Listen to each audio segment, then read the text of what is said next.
Hello বন্ধুরা, আমার চ্যানেলে আপনাদের স্বাগত জানিয়ে আজকে আমি তেলের পিঠা বা পাকান পিঠা রেসিপি শেয়ার করব। এখানে 1 লিটারের মতো জল দিয়ে দিলাম এবং এই জলের মধ্যে এলাচ এবং তেজপাতা দিয়ে দেব। 4টি তেজপাতা দিয়ে দিলাম এবং 4টি এলাচ ঠুকে নিয়ে দিয়ে দিলাম।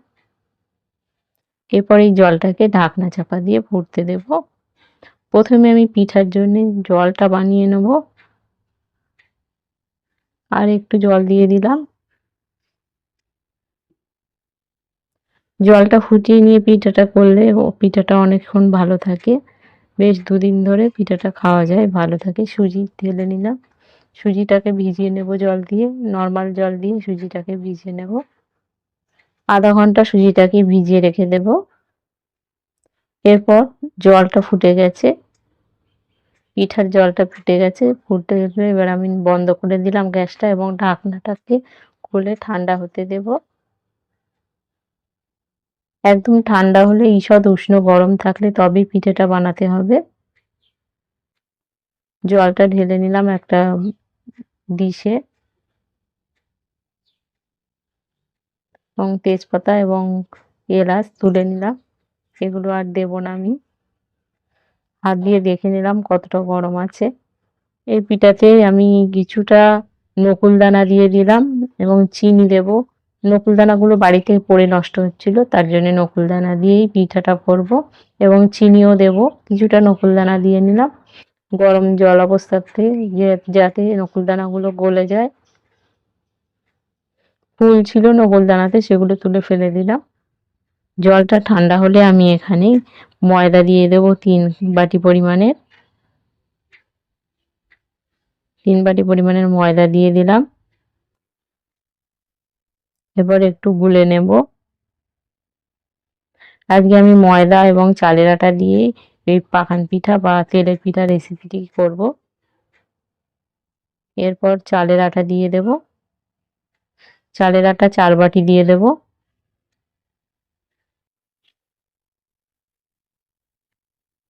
এরপর মিক্স করব ভালো করে।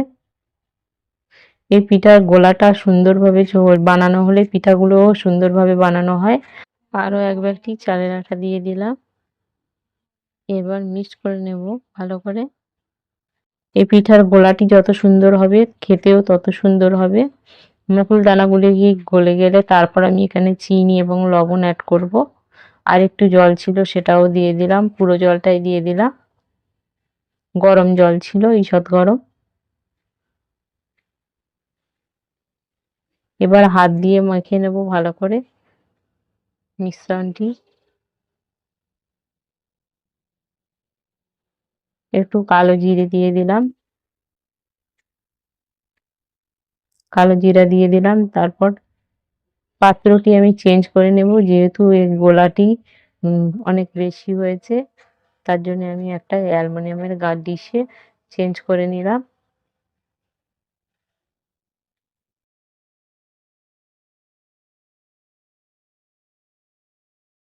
এখানে সুজিটা আছে যেটা ভিজিয়ে রেখেছিলাম, সেটা ভালো করে ছেনে নেব, মেখে নেব ভালো করে। মেখে নেওয়ার পরে দিয়ে দিলাম পিঠার গোলাতে। এবার নাড়তে থাকবো। এখানে আমি চিনি এবং লবণ অ্যাড করব। আগে নকুল দানাগুলোকে হাত দিয়ে মেখে নিচ্ছি ভালো করে। নকুল দানার মিষ্টিটা কতটা হয় সেটা দেখে তারপর চিনি দেব। ময়দা একটুখানি ছিল পলিথিনে, সেটা দিয়ে নিলাম।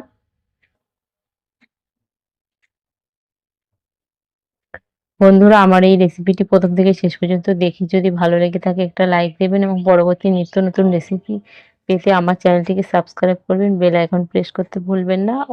লবণ পরিমাণ মতো দিয়ে দিলাম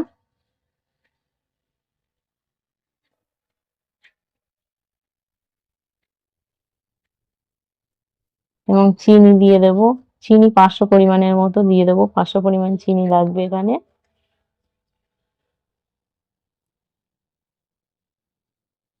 500 পরিমাণের চিনি দিয়ে দিলাম।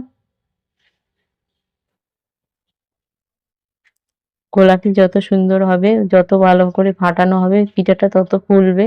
তার জন্য গোলাটিকে ভালো করে ফাটিয়ে নেব।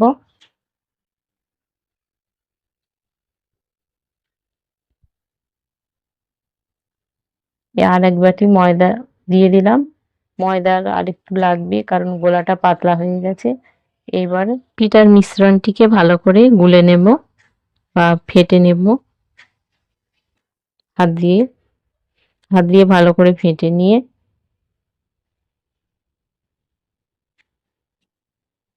যত ভালো ফাটা হবে তত পিঠাটা খেতে সুন্দর হবে এবং নরম হবে এবং ফুলবে।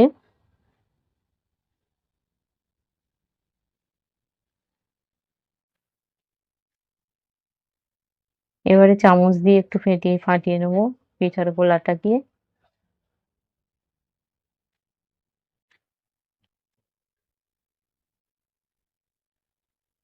এরপর কড়াই গরম করতে দিয়েছি, কড়াই গরম হয়ে গেছে, এখানে তেল দিয়ে দেব, রিফাইন তেল।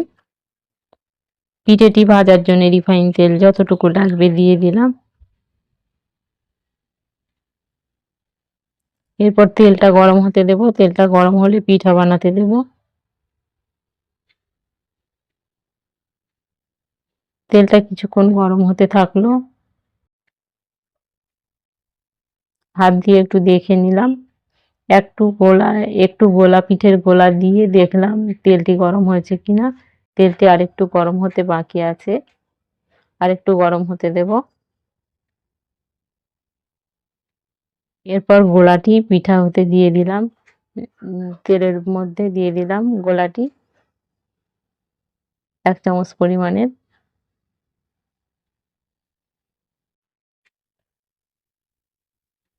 একটু ফুলে উঠতেই উল্টে দিলাম, উল্টে দিয়ে উল্টে পাল্টে ভালো করে ভেজে নেব পিঠাটিকে।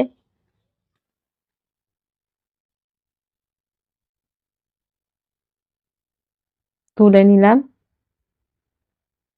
এরপর আরেকটি পিঠা বানাতে দেব। এইভাবে চামচের করে 1 চামচ গোলা নিয়ে বানাতে দেব পিঠা হতে। আরেকটি পিঠা বানাতে দিলাম।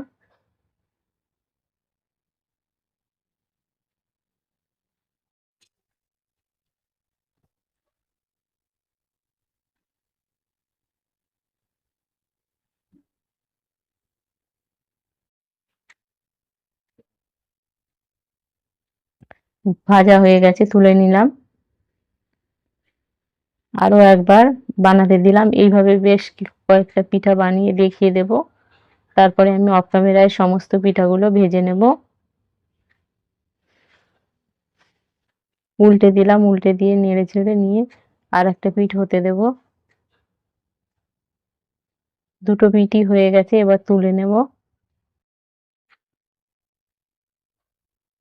এভাবে সমস্ত পিঠাগুলো বানিয়ে নেব।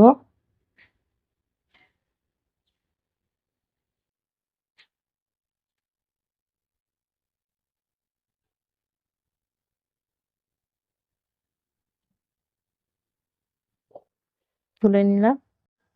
আরো একটি পিঠা ভাজতে দিয়ে দিলাম।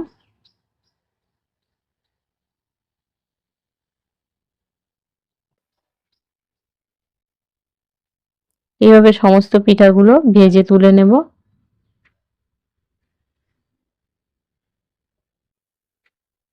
আমাদের এদিকে একে পাকান পিঠাই বলে, কিন্তু তেলের পিঠা বলে অনেকে শুনেছি।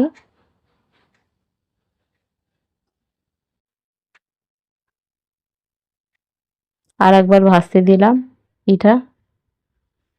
এবারে উল্টে নেব পিঠাটি, উল্টে নিয়ে একটু ভেজে নেব। আর একটু ভেজে নেব উল্টে নিয়ে। 2 দিক ভাজা হয়ে গেলে তুলে নেব পিঠাটি। এভাবে সমস্ত পিঠাগুলি আমি বানিয়ে নেব।